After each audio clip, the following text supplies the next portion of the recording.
In the tapestry of life, where every thread holds a story, America in black and white emerges as a haven for the voices echoing through the heart of our communities. In this podcast, we wade through the rivers of our collective experiences, celebrating the vibrant hues of change brought forth by the whispers of hope and the roars of action. It's more than just a conversation. It's a journey into the heart of our society, illuminated by the light of those daring to dream and do. Join us, and let your voice be the melody that guides us toward a dawn where every color finds its place in the masterpiece of our shared destiny. Together, let's paint a future brimming with the positives that dwell in our minds and the actions that shape our world. Good evening, ladies and gentlemen, and welcome to another episode of America in Black and White.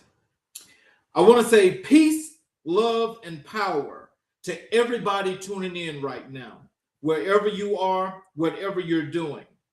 I need you to stop and be present with me for a moment. You're locked in with America in Black and White, the podcast that was built for the builders, designed for the dreamers, and created for every brother and sister out there who refuses to settle for less than what they know they're called to be. I'm your host, Charles Zachary King, and today, August 11, 2026, we're doing something special. We're showing up together as we always do, because that's what watchers do. We do not disappear. We do not go silent. We show up for the people every single time. Now, let me put some respect on this moment. We're sitting in season 4, episode 125. 125 episodes this season. Think about what that number really means. 125 conversations, 125 acts of courage, 125 moments where somebody sat down and told their truth to the world. This isn't just a podcast milestone. This is a movement in motion. Every episode we drop is a love letter to Black excellence, to community accountability, to the kind of brotherhood that doesn't ask what it can be, what it can get. It asks what it can give. 125 is not a destination. It's proof that when you build with purpose, the numbers take care of themselves. We're just getting warmed up. Today's episode is one I have been genuinely looking forward to bringing to you. We're living in a time when the culture needs authentic voices, not the manufactured kind, not the algorithm chasing kind, but the real, raw, rooted kind that comes from somebody who has actually lived something. Today's guest is an artist, an entrepreneur, a thinker, and a brother who has poured everything he has into his craft and his community. He walks between worlds, the creative space, the business space, the spiritual space, and he does it with intention. His art is a mirror, his grind a message, and his presence in this space today is a gift that I don't take lightly. So if you're locked in, if you've got your earbuds in, if you're riding, working, or just trying to feed your spirit today, stay right here, because this conversation is about to feed you in ways you didn't even know you were hungry for. It is my honor, my privilege, and my genuine pleasure to bring to you a man whose artistry speaks volumes, whose story demands to be heard, and whose name, trust me, you're going to remember long after this episode ends. Ladies and gentlemen, brothers and sisters, welcome to the chair, the one and only Bryan Williamson. Stage name, Bryan Zion, is in the building. Everyone. Good evening, everyone. Good evening, everyone. Hello, how are you, Beautiful, sir? beautiful introduction, Mr. Charles Z. King. And if it's not for your sacrifice and for your endurance and for the energy that you put into this program over the years, over God's time provided to you, this would not be happening right now. Well, We are you know, most indebted to you, brother. you're We're very, most very indebted to welcome. you. You're very Yes. welcome. And you know, this episode today is themed "My Brother's Watcher," and the reason being is because of the gifts of your name, but also in the spirit of the work and the contributions that you're doing for your community. Yes, sir. Yes, sir, I indeed. will. I want to say thank you to each and every individual that's watching before we get into the show, and thank each and every one of you that are always here as we start all of our shows. And I just want you guys to make sure that while we're here, please make sure that if there's questions that you have, please put them in the chat. Um, Brian, let's get into the show. And what I like to do, as I do with all shows, is I like to start by having the audience having the opportunity to get to know the person that you are before we get into the great accomplishments and things that you're doing. This is what I call your origins and identity. So, if you could take us back to the very beginning, lesson, where are you from? And what does that place mean to you when you think about who you've become? Where I come from. Well, when most people will read the end of the story, they'll read that I was born in Tampa, Florida in 1986. You know, that I was a byproduct of generations removed from the end of a triumphant World War II generation. Home, Tampa, Florida. What does it mean to me? Well, it means the place, the touchdown, you know, the place where you start, the origin, the home. And then from there, you know, to go out and to move out into the world and do what needs to be done. And to also move the world from which you come from. Yes, sir. And I'm sure that all of that is done with the intention for the work that you put in as well. Absolutely.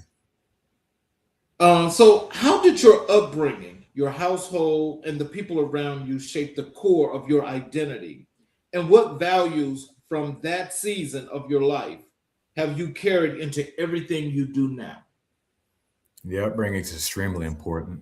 I had the blessing of being able to be raised by both father and the mother that had plans for my older sister and I, Danielle. And those plans were to make sure that they reared us up in a way into where were law abiding, of course, you know, and not, you know, out there causing mischief and so on.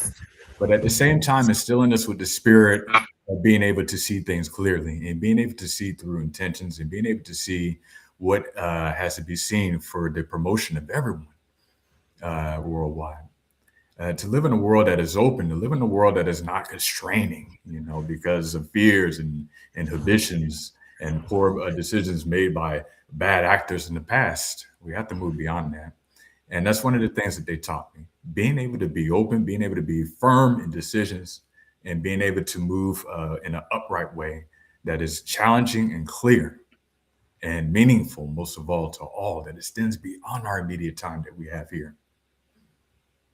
So, what is the one thing in your rearing as you think about those things? What is the one thing in your rearing that you still carry with you today that you will never forget?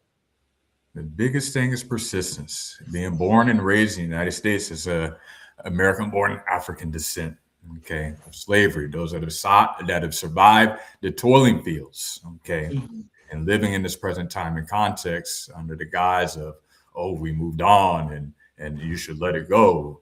But the healing, there's so much more healing that has to be done, and it has to be achieved legislatively in order for the real healing to take place. And that is why we're here, to write articles, to challenge the status quo, and to get people thinking about what's really going on in real time instead of painting this narrative of comfort and everyone's okay when indeed everyone isn't because of the unresolved issues of yesteryear. Mhm. So, were there specific cultural experiences like music, church, neighborhood, family traditions that left a permanent mark on who Bryan Williamson is? Yes, it goes down to the root for me. Mhm. I've had this indelible attraction to West African music. I actually wrote an article about it a couple of weeks back where it deals with the whole, Black Greek life and so on. But anyway, getting back to the story, I started listening to West African music roughly 20 years ago. Saudi Sidibe, Kouyaté. There's so many, Jaliba Kouyaté, right? Just to name the two eminent artists that I've been focused on for these last few. And learning the language and listening to the words and getting into the rhythm and getting into the natural, instinctual, ancestral energy that defines our experience and not living in denial and not living in this system of the now, the here and now, but indeed willing to open up my ears and my eyes to what made the Black America that we see today. Okay, let me ask you this. Okay, if I were to play music from West Africa, next to music from Greece, okay, in a room full of people, I'm pretty sure, beyond a reasonable doubt, that most of us would respond positively to the first selection. I know it. Okay. And it's about getting other people to be exposed to that truth and to that reality and not simply limiting yourself to this experience, knowing it in full, but also being able to expand this banner and shield to the world. Right. So Right. that's just a wholesome, full knowledge of everything. Right. And just this total awareness, but most of all, the curiosity and not being afraid how others will receive how you receive knowledge.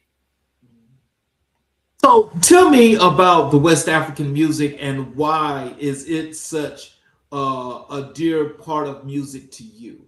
Farafina Tile Yembe Fefoli, West African music. I'm speaking of a mannequin now, which Okay. is spoken in West Africa and Mali. And many other people that are watching, will be able to identify this readily. Again, these languages never left us. Okay, they may have been violently ripped from us through the trade. And then for those that make the argument that Blacks have always been here too, yes, that is also true. But also, getting into the languages that were prior to the introduction of Anglophone English and French and German and so on, right? And but again, being able to just listen. And that's one thing that I can say that I can look back in my life that I learned how to listen to things carefully and intently. Okay. And with the purpose of wanting to take what I heard, synthesize it, and be able to produce it back in a way into where others can gravitate. So a reprogramming, if you will, a decolonization of the mind, if you will, in real time. Right. So, when you look in the mirror today, who do you see?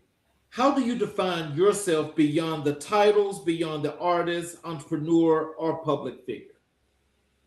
I see someone that is coming into the position to lead, to tell the truth, and to be forthright about what needs to be addressed now in our time and context. Because we only have one go on the merry-go-round.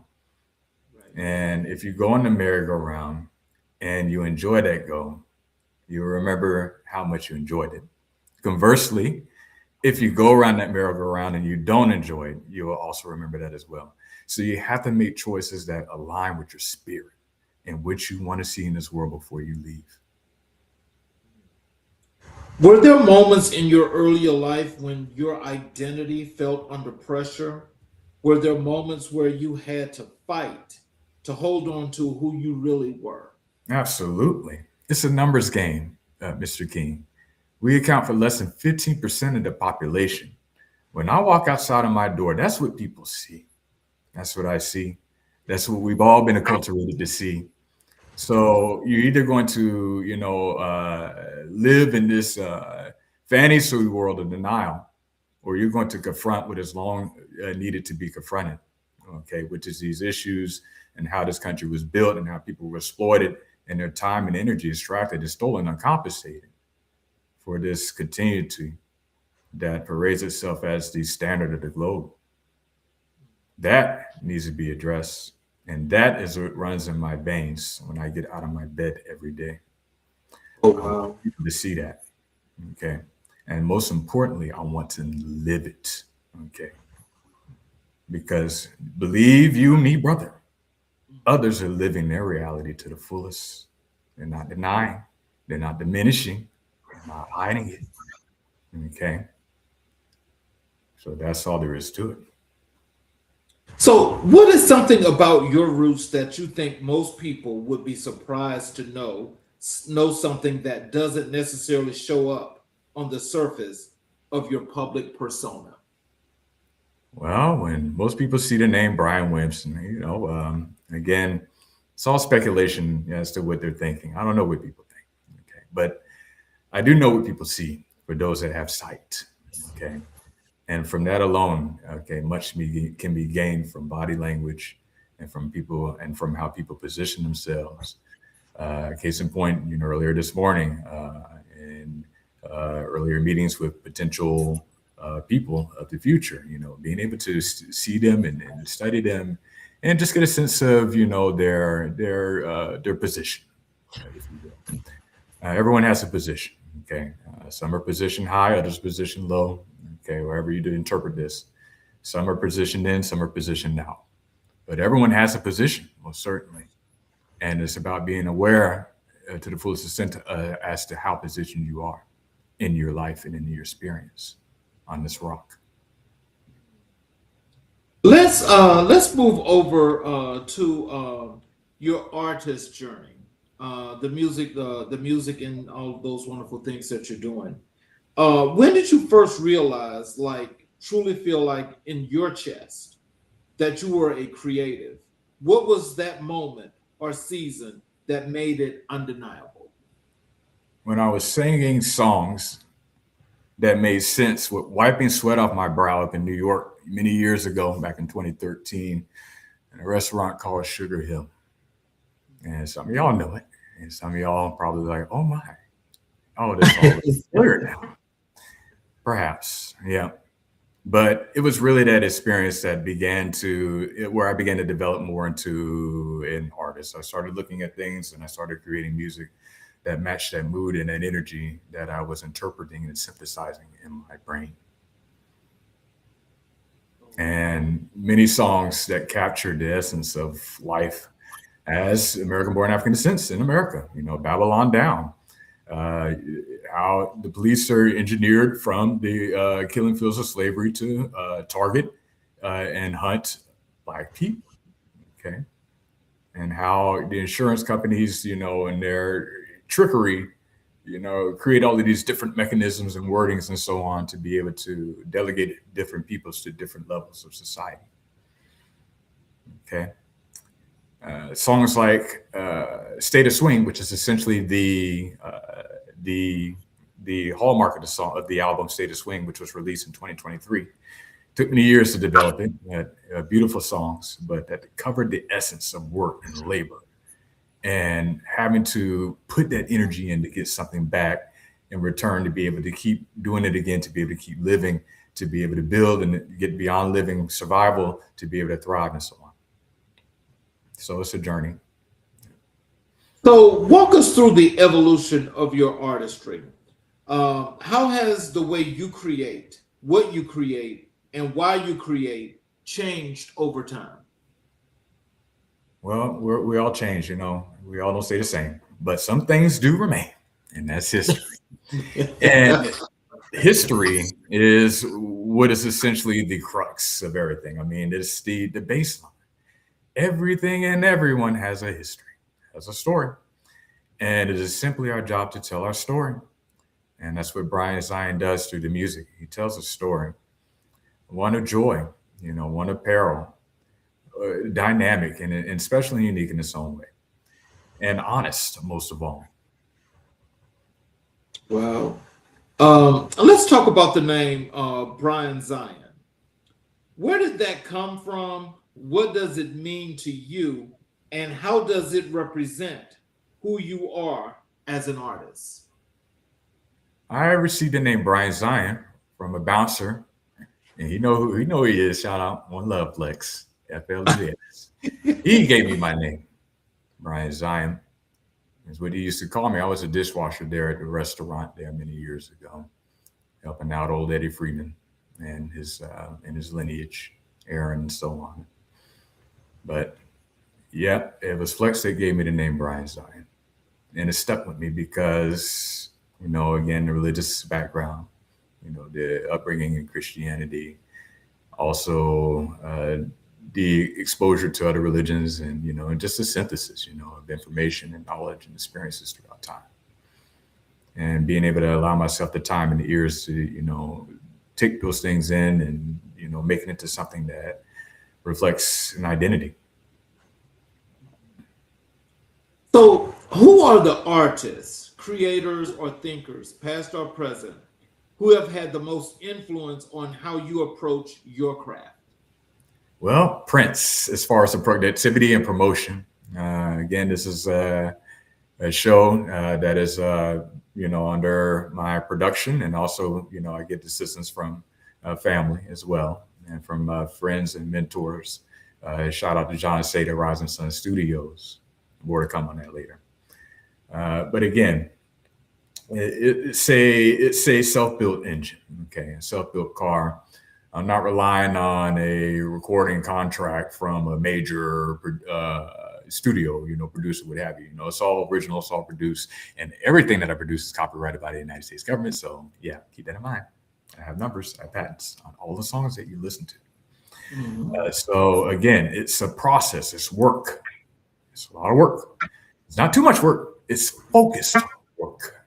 It's structural work. And in essence, when you really get into it and do it, it's not even work. It's just what you have to do because God commanded you to do it. And that's what I'm doing, Mr. King. I'm just doing what God is telling me to do before my time is up.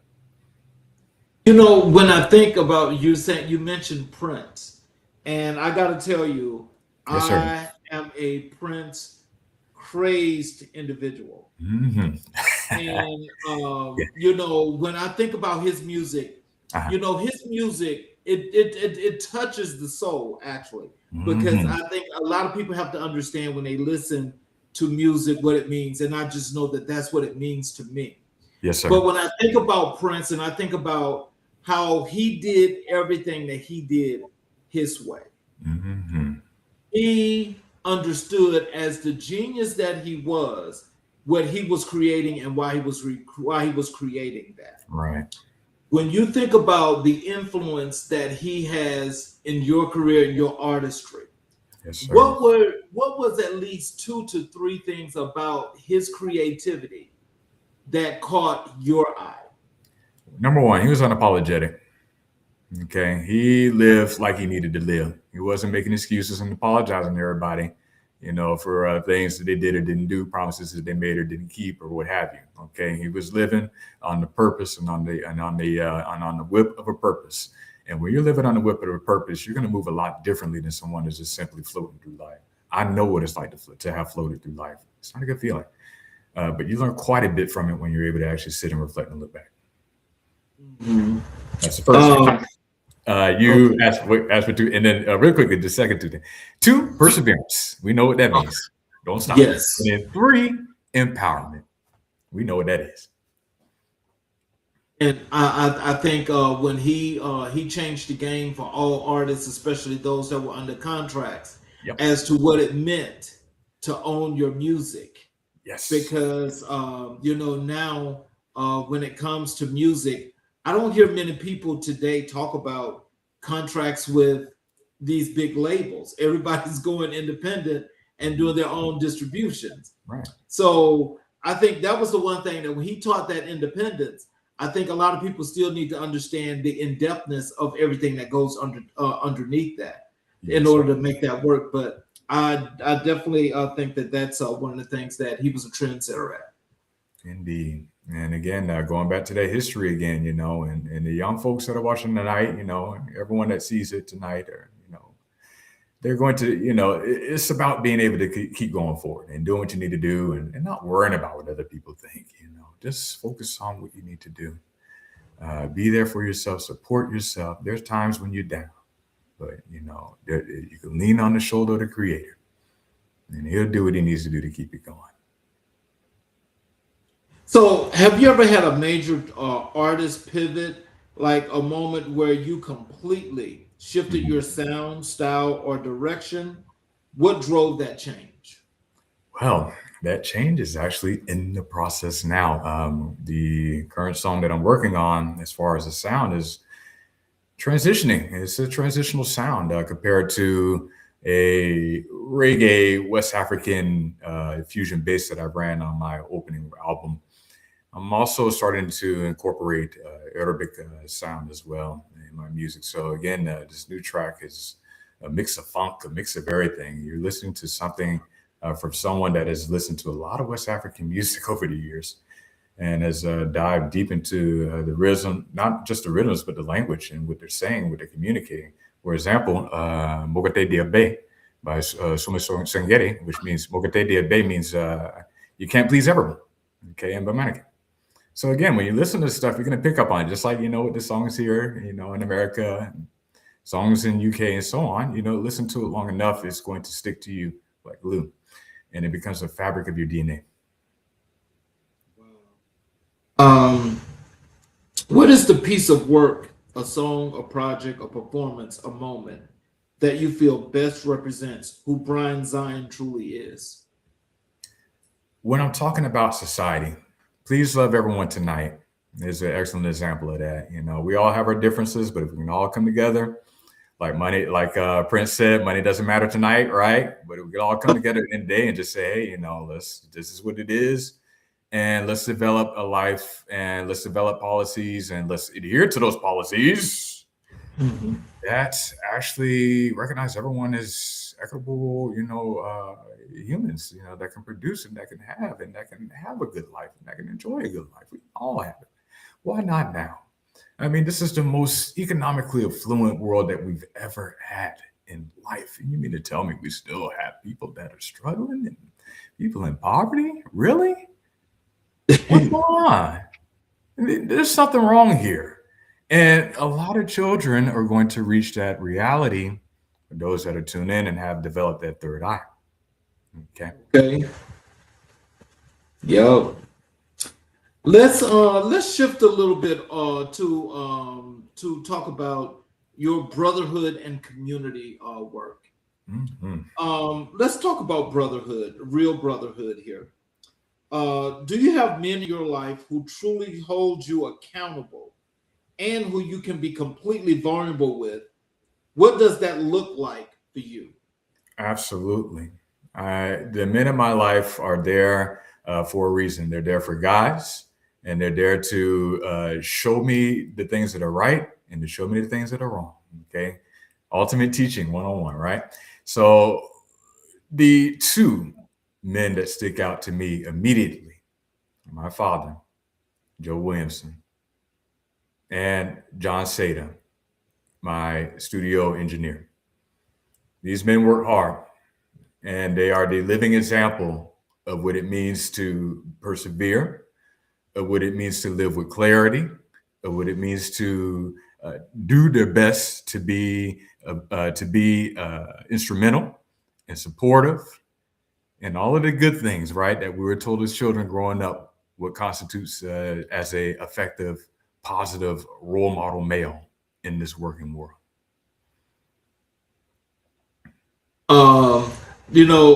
This is someone just put a quote from that song that you mentioned from Prince. Money doesn't matter tonight. I'm gonna put this. I'm gonna put this on the screen. If you could respond to that, that would be great.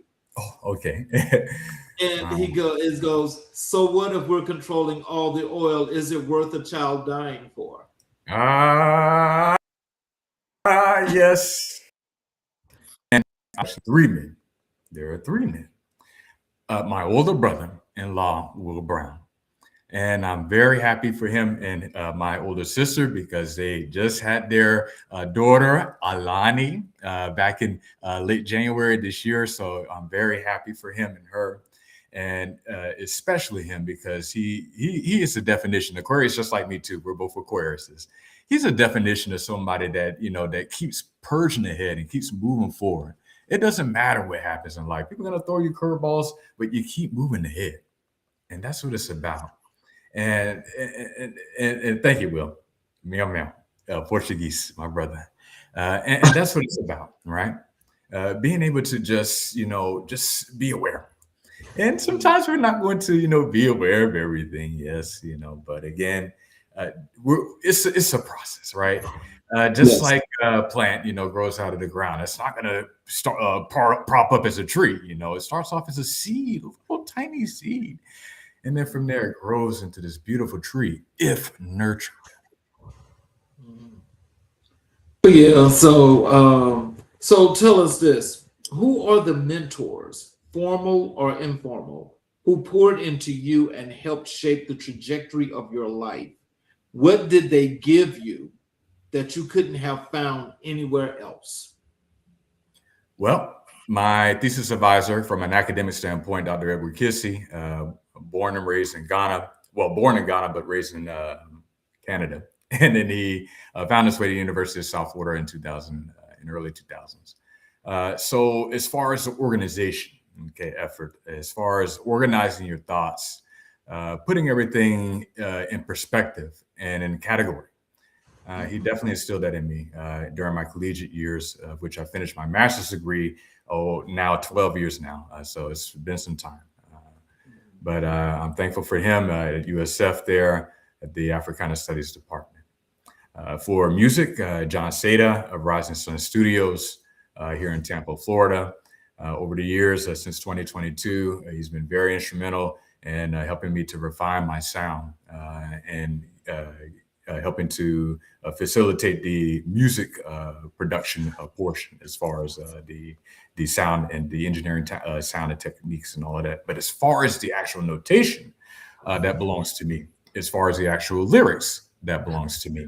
But as far as refining the sound, studio sound that you hear in movies and so on, I owe that to John Seda of Rising Sun Studios. Well, there's two other things here that's been put in the chat. So I guess as you see these, you'll be able to interpret these for us. Oh, okay. Here's the first one there. Meow there in Portuguese. Mm-hmm. Okay, and this one. Sempre, always, if I'm not mistaken. Okay. So, what does community mean to you in a real practical sense? Not just as a word, but as a way of living and moving through the world. Being involved and with the skills that you have, with the skills that you've cultivated throughout your time. And as you continue to pass through the pendulum time, for me, it's education. I'm an artist, I write music. That's what I do professionally. I'm an educator. I have a teaching license here in the state of Florida. I am able to teach when I'm able to get into positions where I'm able to exercise my background in history and social studies. I have a really in-depth knowledge of the history of the United States. Very in-depth. Mm-hmm.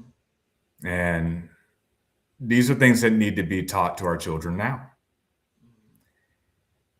The reason why is because you've heard of those team takeovers, right? Yes. Yeah, yes. And these, children, taken to the streets and so on. We need to produce a education system that actually allows professionals like me to work with these children consistently. We don't have that. So I had to develop my own system, which I did, Dynastic Tutors. And I had to develop a program that helps those that are, with chronically misbehaving and, making an attachment with learning through the youth social correction program.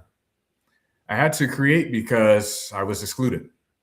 I know I was excluded because, I'm holding professional degrees here. I mean, I can understand, it's a very heavy job. And there's a lot of people in Hillsborough County. I get it. Okay. People move in and all. And again, also looking at history and, looking at particularly those nativist arguments that were raised about the Americans that were born here versus those that came in and immigrated, okay, I start to think a little bit. I start thinking a little bit, okay, about that because I'm thinking to myself, what would be so bad, okay, for you to leave and go somewhere else? I understand people have war. I get it, okay, but everyone doesn't leave. I do know that. Everyone can't leave. I do know that. Going back to American history, and I'll just leave you with this point, okay? I wish I can give you the full breakdown. Dynastic Tutors, that's why I'll be able to do it, folks. I'll be able to give you the full rundown so that you'll be able to see everything clearly, okay? But I'll tell you this. Only a fourth of the Black population moved up north. Do you know why? They said it was because of manufacturing jobs and the Great Migration. But only a fourth of the entire Black American population moved north. Only a fourth of the entire population. Why was that? That's a good question. Tell us why. The reason why was money, or rather lack of. People that could not leave were not able to secure the means to be able to leave. They had to stay. And were bound to the sharecropping fields just like their ancestors before them in slavery. That is what. But for those that were able to leave and go north, they did. That's something that they don't tell you in middle school and history classes. And that's something that you need to know, that every child should know. That there's a great battle waging right now in our United States. And it's a battle of clarity. We have people in power that wish not to be clear about life. And we have people that are coming up that wish to set that clarity once and for all. The show tonight is called Am I My Brother's Watcher? So I have to ask, what does being your brother's watcher mean to you personally? And how do you practice it in your daily life? It means being aware. It means being able to keep touch and keep base with everyone. See how they're doing. You want to be a Beauregard, if you will. People have their own lives. I get it. I understand. But just to be there, just to be someone that they can listen to when they need them. To be a bulwark of society, if you will, a stable block. And that's what got me into education, because the youth really resonate with people that they can feel and that they can sense that stability in. And I believe that's what I provide emotionally, is stability. I'm always there. Sometimes I may be absent, but for the most part, it's a strong percentage, right? And strong percentages, 80 and above, are usually ones that are definitely firm. So being someone that people can rely on, being there in those tough times, in those soft times, but most importantly, in those tough times, we're the warrior class here. And we have to stand our ground for our future generation. I see what's going on. And I'm not going to hide or live in denial of it. Instead, I'm going to produce material that gets people to see that and be honest about it. Have you ever had to have hard conversations with someone you love, a truth-telling moment because you were watching out for them, even when it was uncomfortable? Absolutely. Past co-workers, past people that I've had the opportunity of having and sharing space with, in the environment of school. And, just being that firm, person of endurance, regardless of what they throw at you. Because if it wasn't for the teachers, if it wasn't for our consistency at the bottom, you wouldn't be able to do what you're doing. So again, just being honest and recognizing where power is actually being produced and coming from. Because if I weren't here right now today, how much less power would we have, right? You and all others. If everyone would just miraculously disappear, and those with so much power left behind, what would they have then, right? So again, the pendulum of a time swings. Today we're here, tomorrow we're gone. So try not to get too comfortable, but at the same time, lead something that is going to drive others that are having to endure the simulation called life. So, what do you think is the biggest breakdown happening in male relationships and community accountability right now? And what do you think the solution looks like? Well, going back to the reason why a majority of American-born African descents were not able to travel north. It's economics and the intentional withholding of resources, the withholding of mobility, because that's what resources are. It means to be able to move and come and go as you please. And the systematic generational withholding of resources is the reason why we have a society that is at the spectrum that it is, as what we see when we look at our statistics and the family and so on, talking about dynamics and so on. So again, it all comes back to resources or lack thereof, and being honest about it and creating a society that actually legislates that balance of equity. Okay. So that we all win. Think about it. Everyone gets a jump in their ability to be able to purchase, just like in the 1940s, right? The New Deal, right? Yep. What happened? Everyone prospered. Well, not everyone, but quite a few people prospered. Okay. A majority prospered. Okay. In the books, in black and white, right? So that's also what's missing, right? And the same elder generations, right? They say, oh, that's a real handout. But it was that same government handout that allowed such a huge rise in the population that we witnessed at the end of 1945 and 1960 and so on. So if the government did not show that economic leverage, to its citizenry people, right? And then I also begin to think and wonder, perhaps all of this is intentional. Maybe they want to lower the numbers. But again, the bottom line is we have to produce young people that can critically think, but most importantly, act on the conclusions that they reach from their work. Let's talk a little bit about faith, purpose, and mindset. Let's go deep for a minute here. What role does spirituality or faith play in your life, your creativity, and the decisions you make? A tremendous one, Mr. King. And the reason why is because without faith, without hope, right? Without this definitive definition of balance, right? As you were told in school, what does balance mean, right? Do you see it in life, tangibly, in the real world amongst peoples? Right. That's what it is, yeah? So faith and just this undying spirit and energy from the source of creation itself that keeps me moving and pushing in this place. And that's all I can say. Just when you think about faith, because, with there being several religions out here and people serving and they calling all these different gods and things of that nature.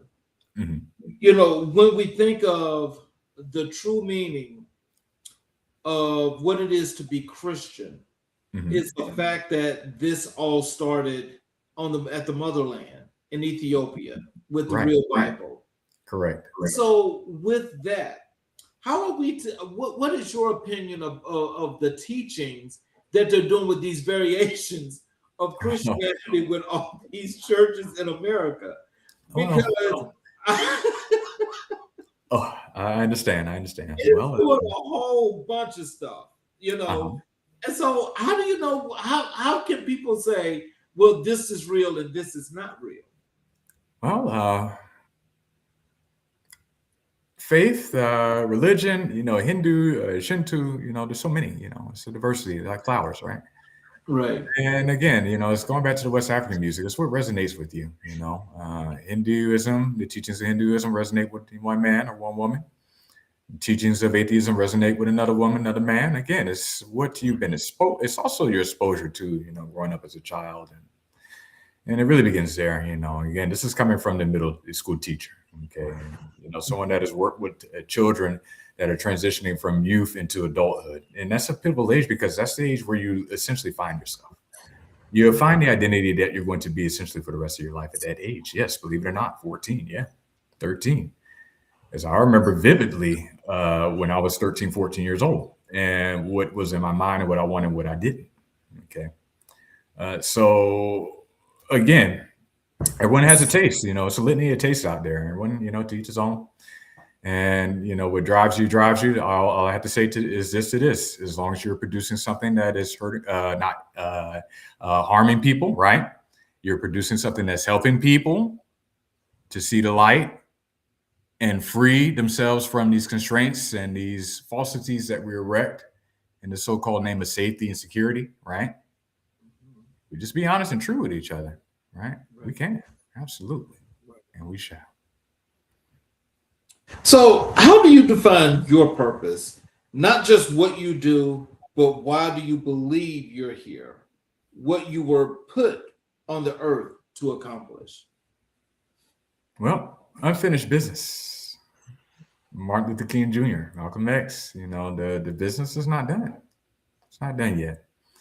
And it's beautiful because there are a lot more of us now than there were back in those days. And that's the beauty of it. Multiplying like dandelions. It's beautiful because that's what truth does when it's been contained for so long.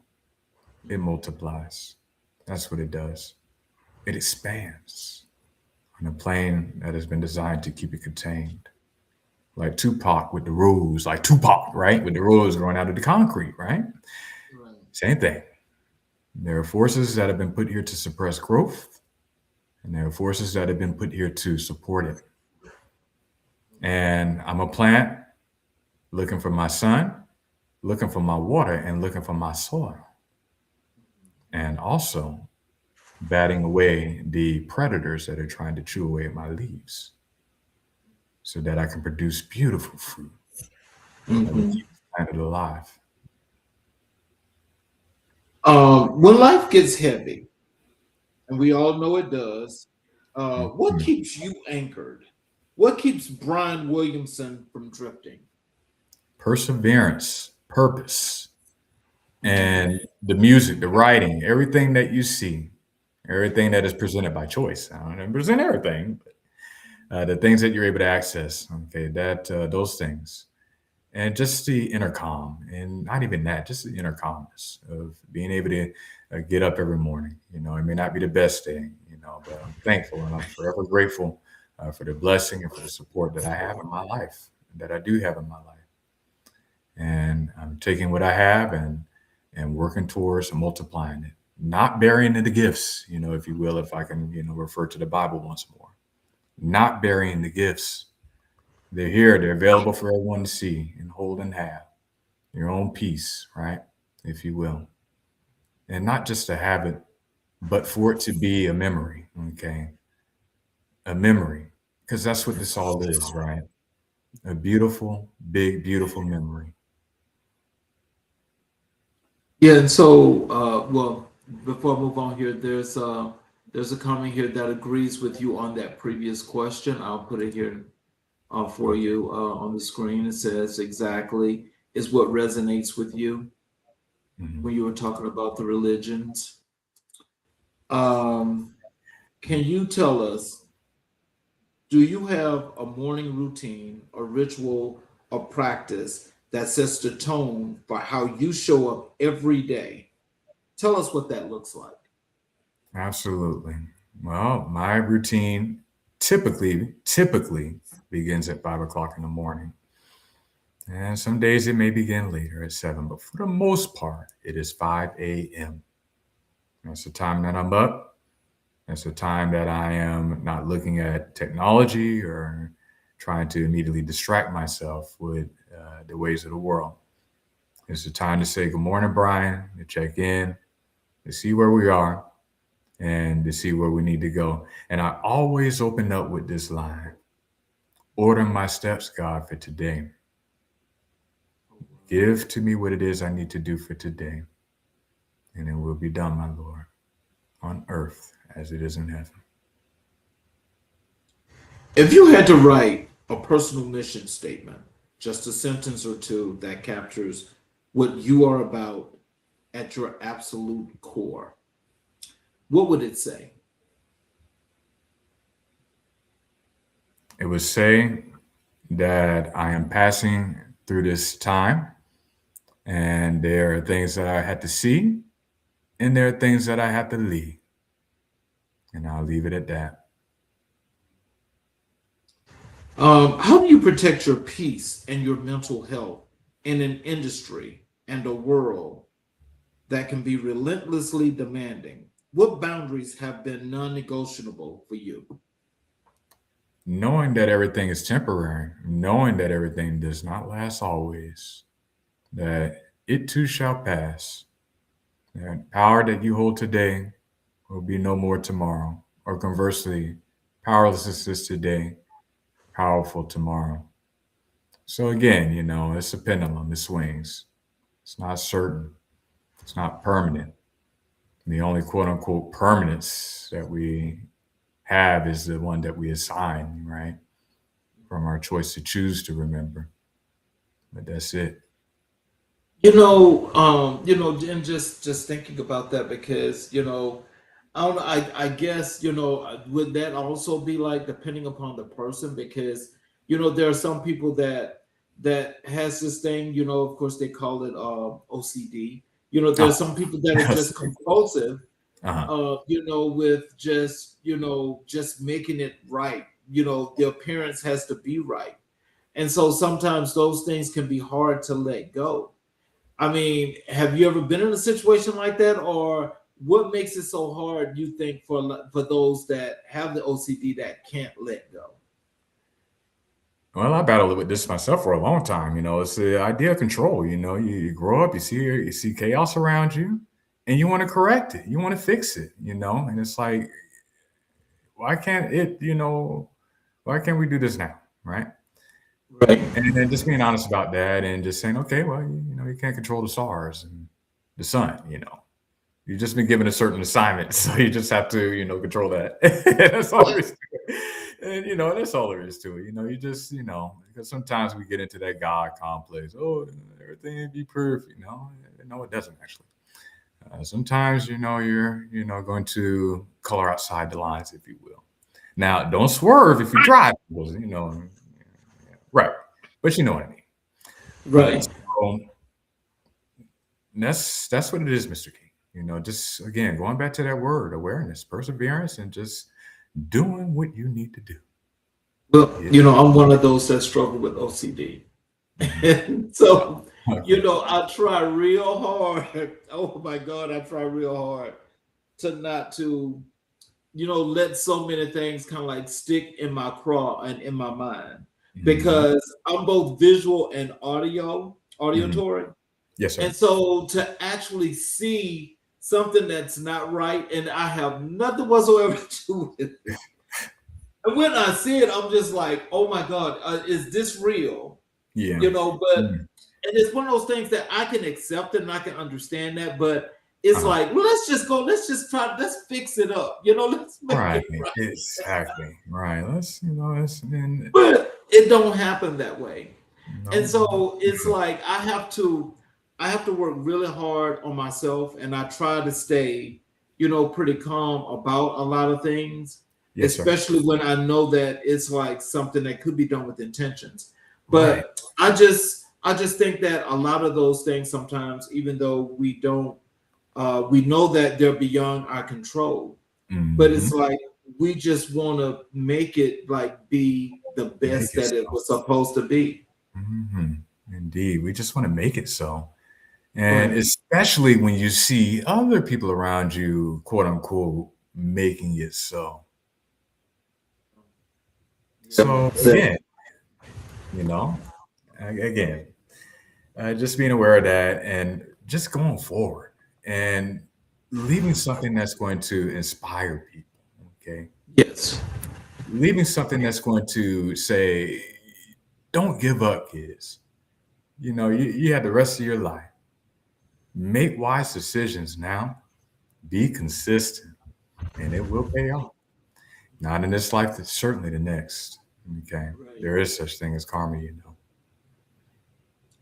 Let's talk a little bit about your entrepreneurship and the business of art. Oh, indeed. When did you start to see your artistry as a business, and what was the learning curve like when you made the mental shift? I began seeing my artistry as a business in 2022. So I'm still young, I'm still coming up the pipe, you know. And being exposed to sound engineer, John Seda, and the diligence that man displays on a regular, and just that ongoing energy, that is productive and that is leaving something that touches the lives of everyone. And that's the energy I wish to replicate, for myself and for those that I love and for the world beyond. Is an energy of expansion, of energy of empowerment, of energy of abundance, if you will, in realness, in intangibles, right, and resources. That indeed, we have a beautiful, abundant world where everyone can have what they need. Okay. Granted, that need doesn't exceed, right, excessively, if you will, but again, reasonable. So again, that's the word, reasonable, right? Within reason. So, how are you monetizing your creativity right now? What does the business Mhm. architecture behind Bryan Zen Mhm. actually look like? Oh, okay. So I had the album on sale now. You can purchase the entire State of Swing album now. Am I able to share my screen? No, Oh, actually, no. Okay. Uh, no. oh, But okay. we're actually going to I put some of that out on in the YouTube description, but we'll do more of that after the show. Oh, okay, Roger that. Okay, well, I didn't know. I mean, I was getting back in that teacher mode again. You know how it is. The screen. Just share the screen, teaching. All right, but yeah. So it's already had the album "State of Swing," which you can visit at Push FM. Push FM. That's the entire album. All 10 songs that were written initially back in the 2010s, mastered into audible music sound. You can also buy the singles on Spotify and SoundCloud. You can purchase the singles. Also, YouTube. You can listen to the music on YouTube as well. I also have a site there, Bryan Zion, YouTube. So there are many different platforms that I have. I also have Mr. King, the State of Swing store, where I sell apparel that essentially goes with the music and the record label, Zion Line Records. Oh So wow! a printify store where you can purchase blankets, hats. You can even put in a specialization for a specialized order, if you will. Just drop me a link, email, tell me what you want. I can make it for you, and we can make it happen. And what is the biggest business mistake you've made as a creative entrepreneur? And what did losing teach you what winning never could? Well, the biggest business mistake I made so far would be, I guess, just the overall excitement. Maybe releasing certain details too soon. This is in reference to the youth social correction program. Hopefully, I'll be able to get just a tinsy bit more detail, perhaps another time. But again, I'm just excited about releasing, programs that are actually going to help people in real time and fairness. Because again, it's not coming from the position of, I have this leverage and this, what do you call it? This I'm insulated. That's the word I'm looking for. I'm not coming from the position of insulated, where I'm insulated from society, like a lot of professionals tend to present themselves. Okay, I'm available. I'm here. I'm a human being. I'm living. I'm drawing blood. Talk to me, and I'll talk to you, and I'll tell you what I know. So, like with this, because as you were mentioning, the work that you do as far as the other business that you have, your tutoring Mhm. that you do. Mhm. Tell us how did you get into that, and what made you go to that next level of making that your business? Education is the key to the continuity of civility, of culture, of identity. And we need a tutoring program that is designed to do just that, to tell the history, to teach them the economics, to give them the things that traditional settings, and I'm using that word traditional because it's coded, it's loaded. You'll read more about that on LinkedIn, my LinkedIn articles, because I explain all that in detail, by the way. But, we're moving away from more traditional formats of teaching, okay, and of education. Okay, the children of today are very much engaged in things that are exciting and high flying. The first thing that comes to mind, if you will, is Fortnite, right? So we got to present the knowledge that's fun and then engaging, but at the same time also true and honest to the concrete realities of what we're all facing right now in real time.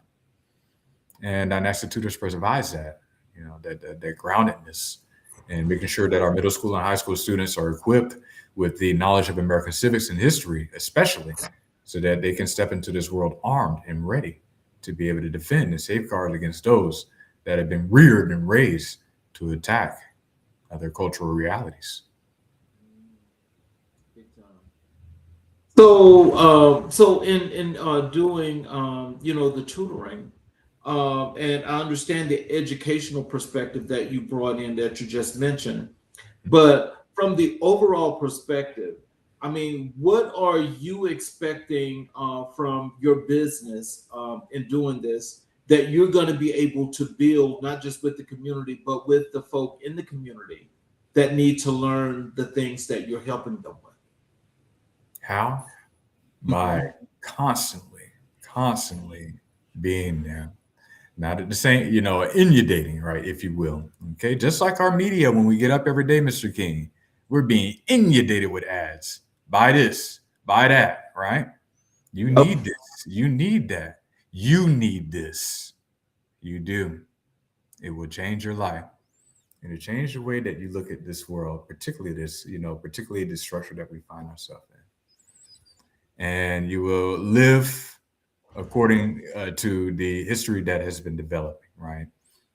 And moving beyond that too, but also being grounded in that, okay? Because everyone else outside of your reality and disposition are certainly grounded there, okay? And don't be mistaken, all right? So, what is the biggest business win you've had? A moment where you feel like all of the sacrifices was validated? And looking and seeing, right, the sacrifices. I know that this is working for the right reason, because I know, because Mr. King, because it is, and it's moving and it's real and it lives and it's available, right? And it's here to instill truth into the lives of our youth, so that they can move forward, right? Not blind, not unaware, not moving targets, okay? But indeed, impenetrable force, all right? Now, I'm not saying this to say, oh, paranoid, look at your shoulder, but you do have to be aware of what's going on around you. Yeah, you do. Been around. They see you. And, a lot of them like the front like they don't, but they see you in traffic. I see you. I see you. The economics of being an independent creative can be brutal. What would you tell a young artist who wants to do this full time about the money side of the game that nobody warned you about? Skills. You have to have skills, inside music, outside music. You have to have multiple money making stream skills. Okay. Everything is getting expensive. I know we hear this all the time. We're being inflated, here to the ends of time. Certainly not the economic conditions that our forebears had. So it's about being able to get as much as you can so that you can do more. And so that more people can have more, because again, the more that you have, the more you're able to give, the more people you're able to help. So again, it's a cycle.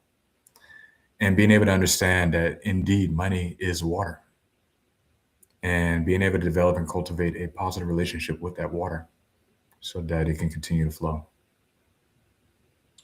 do you think about building a brand that outlasts trends, something that is still standing and still relevant 5 or 10 years from now? Well, for me, from the artist standpoint, the lyrics. Listen to the music. Listen to Bryan Zion's songs, particularly "State of Swing," "Babylon Down," particularly those that are politically charged. I'm telling you what's going on. Okay, and Let's yeah. go Oh, ahead. yeah, I'm No, telling you go what's going ahead. on. Yeah, I'm just No, go saying. Yeah, ahead. I'm telling you what's going on. That's all. Telling you what's going on. Let's move over to culture, media, and your representation. Uh-huh. What is your honest assessment of the current state of Black media and Black content creation? What's working, what's not, and where are the gaps? Content creation. What works? Let's start with what works. No, let's start with what doesn't work, and then I'll finish with the things that do work. Let's finish on a high Okay. note, right? So, what doesn't work? What we call old Black media, Tom Joyner, and so on. And I'm just repeating what I've been hearing on the new Black media. Okay, these older guards, right? As far as the social political orientation of American-born African descents in the United States, moving beyond civil rights, and being hogtied to the Democratic Party. Yes. Okay, and I talk about that in my song "State of Swing." It doesn't matter if you're voting Republican or Democrat; they all have an agenda, and that agenda is not our empowerment. You know how I know? You're hearing it right now. If it wasn't the case, I would not be talking right now. We would not be on the show right now. Okay, that's how I know it's the case. Well, I agree with you 500% on that. I really do. And I just hope that,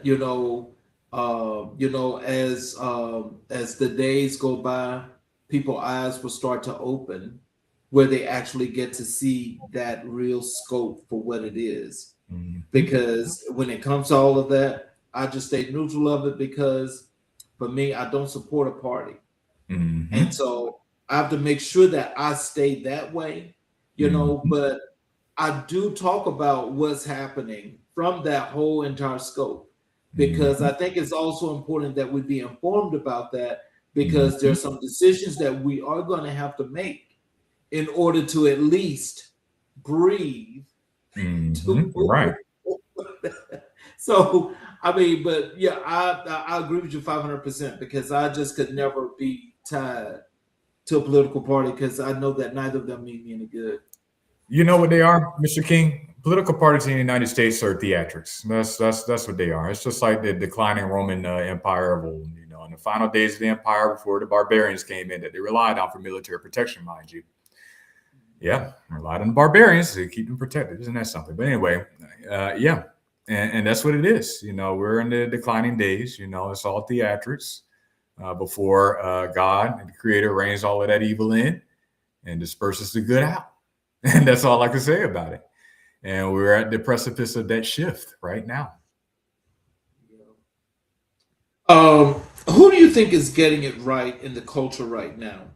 Who is an example of the kind of creative leadership that you respect and want to see more of? 3 names. I'm going to drop three podcasts. The first is, of course, Mr. Charles Z. King. And I am gratefully indebted to you, sir. This platform, right? Because you are making this a reality now by projecting it. You could have chose not to say, "Oh, no, pass some bribes," right? Just like Right. the hiring managers, right, do at these various places, right? But you said, yeah, and you opened up a whole world that the world needed to hear. Okay, so I thank you for that. Thank you, I really do. 2, Mhm. Professor Black Truth. He puts videos on daily, and he talks about the news affecting Black America. And very instrumental in his work over the years in making sure that we know what's going on. And then also too, the other program that he puts up is the crime report, where he follows the criminal behaviors of the white majority. The third is Jason Black of Shreveport, Louisiana. He has two platforms: the business, which is on Friday nights, which deals with the power relationships between men and women, black men and black men and black women, particularly, but in general, men and women in general. Where he talks about, popular entertainers, Russell Wilson and so on, right? And he analyzes all of them, right? And then the other show he broadcasts is on Saturdays and Sundays. It's called the Black Authority. It comes on at 8 o'clock Eastern Standard Time, usually. And he covers the news like Professor Black Truth. But again, unlike Professor Black Truth, this is a little bit more engaging and long. Usually shows last about 2 or 3 hours. And he's the only person that I know that actually allows people to call in, that allows the actual Black community and community abroad to call in and talk, and support their claims that are made on the show. So that is what really inspired me as far as a community building effort and the continuity of Black community building in the United States through these 3 platforms, sir. You know what? See, that's the way to do it. That's a great ecosystem. Mm-hmm. Oh, it's that's beautiful. Great ecosystem because to attack it from more than one side and to break it down.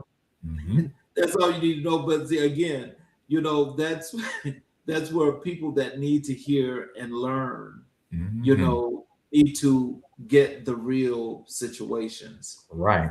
And not that cookie cutter stuff that they do in the grade schools, and then they come out here and they're unprepared. And, and it's like, you're not teaching our children economics and, and stocks and, what to buy, what not to buy, when to hold, when to sell, all of that. It's like, you need to teach them these things in grade school. You need to know all of that. And I can provide all of that, Dynastic Tutors, right? So again, I had to create these platforms, Mr. King. I had the opportunity of working in these structures. Some of them are very positive and effectual, and I can tell you others aren't. Okay, and we need to be honest about what we're doing on a daily basis, on a weekly basis. What are youth at the structural, country, local, country, federal level?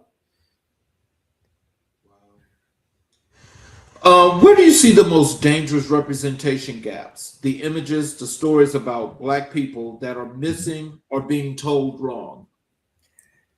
It is a giant campaign of misinformation. Again, going back to the numbers of population, you have roughly 85% of your population here in the United States that identifies as white. Okay, so that's Hispanics and Greeks, Italians, you name it. Okay. And the proximity to whiteness. I'll talk about that in my articles on LinkedIn. Okay, you'll be able to read that and find detail and research and all. Okay, so again, it's really a numbers game, and like in all societies, you're going to have a small population that will get the consequences of the larger population at large. Okay, or the leftovers, if you will, of such civilizations, and it spans back in history. It goes along. There's many societies in the present and in the past that operate on this, tandem. So it's about, just being aware of that and being honest about that and advocating like Fannie Lou Hamer did, right? Remember what Fannie Lou Hamer did? Yes, that woman, that beautiful woman indeed. And many others, that actually advocated and were consistent about it and kept constantly beating that drum until they moved, right, on it. Like we saw in the 1960s. But now our generation wants to see reparations for slavery. I want to see the resources. I want the mobility restored to me that has been socially historically denied. If it is not, the consequences moving forward throughout time are dire for all of us, for us all. That is true. What does responsible storytelling look like to you as a Black creator, and how do you hold yourself accountable to that standard in your own work? Being true and honest to who I am, how I'm seen, how I'm perceived. Because remember, we all are essentially a synthesis of what we experience, what we see, what we feel, right? What we touch and so on. Okay. And you are hearing and speaking to nothing more than one synthesis of that reality. Just like with you, sir, your reality, Mr. King, your life, your experiences, what you saw coming up in the most definitive time of American history that we all know. Okay. And how you felt and what you felt and what inspired you and pushed you to create an open platform to allow the continuity of this truth to sound through the waves, right? And to combat against this systematic silencing, if you will, of our realities through lack of hire, through passing up people with advanced degrees in place of people that have not had the experiences and the wherewithal. Okay, so again, that's what you see, right? And how you respond to what you see, how you act to what you see will determine who and how you will be remembered. And that's all I have to say. So, if you could change one thing about how Black culture is consumed, packaged, and distributed in mainstream media right now, My Lord. what would it be? If I could be president of the United States, it would be a severe campaign of social historical acculturation. Okay, for our Black youth, it would be a requirement that they learn an African language. It would be a requirement that they listen and adapt and take on, not completely, but expose yourself. Please just expose yourself to it at least and listen to it. Okay. And it's not perfect. All right. Again, when we listen to the arguments that have been advanced, of course, and supportedly by Professor Black Truth and Jason Black on our platforms. And absolutely so. All right. But at the same time, being able to just say, hey, since we've all been systematically lumped and categorized into this Black category, let's go and compare notes. Let's go ahead and see what's going on globally. That experience could be one that actually changes the whole world. Absolutely. What is your message to young Black creators who are trying to find their place in an industry that has historically profited from their genius while minimizing their ownership? You have to control your own boat. You have to build it and you have to steer it. That's all I can tell you. You can sign up with these record labels, That's fine. Good with your money, that's good. There are plenty of success stories out there that we can all read about, undoubtedly. However, there are many, many, many stories of those that are signed with record labels. And the outcome wasn't so good. So it's about being aware, doing your research. You're going to read a lot, people. You're going to read a lot, and sometimes you're going to be tired, have to take a little nap. But get up and keep reading and keep learning because that's what you need to do. Because the more you learn, the more leverage you will have in being able to pass through this pendulum of this experience called life.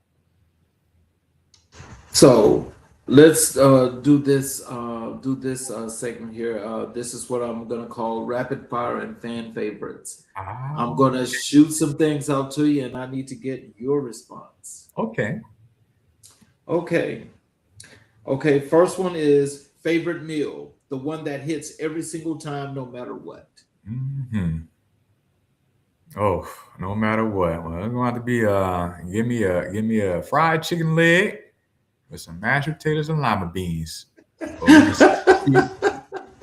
Or we could substitute the lima beans. We could substitute the potato starch for the macaroni and cheese, right?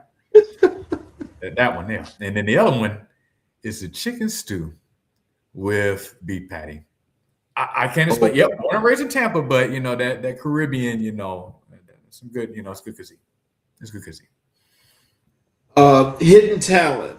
What can you do that most people in your world don't even know about? Hidden talent. Well, a lot of people don't know that I am multilinguist. I speak multiple languages. Last song played. What was the last track you had to repeat, and why does it have your attention? The last track that I had to repeat, as far as the music that I composed, or Just the last song played. It could be that. oh, the last song that I played. Oh, that's well, I was listening. The last song that I listened to earlier today was Salih Sidibe, traditional music, where they're talking about traditional life in the country. And I listen to the words. Some of the words I can actually interpret. Others I'm still learning. So, but when I listen to that music, I'm just so calm and I just feel so natural. I can explain it. I mean, it's like it's me. Advice to your 18-year-old self. If you could pull up young Bryan right now and give him one piece of real talk, what would you say? Keep going, young man. You have a bright future ahead. All you have to do is just persevere. And should it be God's will for you to live in prosperity, you will. And if not, you will too. But just know that everything is temporary and that you're only passing through this time to leave something behind of value, if you can. One word, just one word that you feel describes who you truly are at your core. What is it? Continuity. Moving forward, in spite of the yes or no's that I get, and I'm going to keep going, and I'm going to keep producing, and I'm going to keep living the life that God gave me to live, because this is the only one that I know, and that I'm going to share the things that I learned, and that hopefully they're received, with patience and grace. Message to the people, everyone watching and listening right now from every walk of life. What do you want to leave them with today? Don't give up. Don't quit. Keep going, no matter how painful it is. Growth is pain. Okay. And if you're afraid to feel pain, then there's a pretty good chance that you're not growing. Mm. That's interesting, but that's also very strong there. And I think a lot of people need to make sure they receive that, because some people actually quit, especially when they're going get stuff. And especially when they're accustomed and used to having everything to begin with, comfortable, plush, covered lives, if you will. So, what are some words of wisdom and encouragement you'd like to leave for our audience? Tell them how to connect with you via social media, your website, how to purchase your album, books, all your merchandise, all of those good things. Absolutely. Well, let's start with the name Bryan Williamson there below for the LinkedIn articles to read on various topics that I cover. The most recent one that I published was on the speed limit.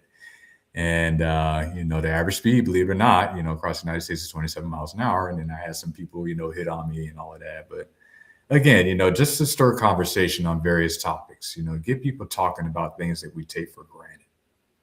Right? Especially that.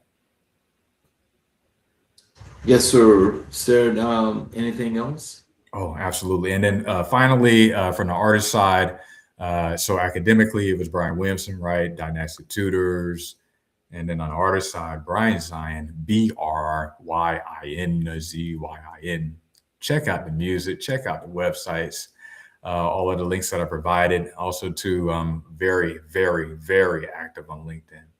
So you can reach out to me there. I appreciate your time, everyone. God bless you all. And also, you can find Bryan also on YouTube. The same name, on YouTube. Bryan Zyin. Bryan Zyin, yes, sir. Bryan Zyin 01 on YouTube. Bryan Zyin 01 on YouTube, like Matrix 00101, right? So, so check me out. Give it a listen. Nice, smooth, new Tampa groove. It's American music. The continuing the tradition of Charlie Chaplin and all the others, right? Scott Joplin and all the others, right? Scott Joplin, right? wrong name, right? So as as I close, I'm going to close with the monologue. But can you do you have a few minutes after I close the show? Oh, yes, sir. Absolutely.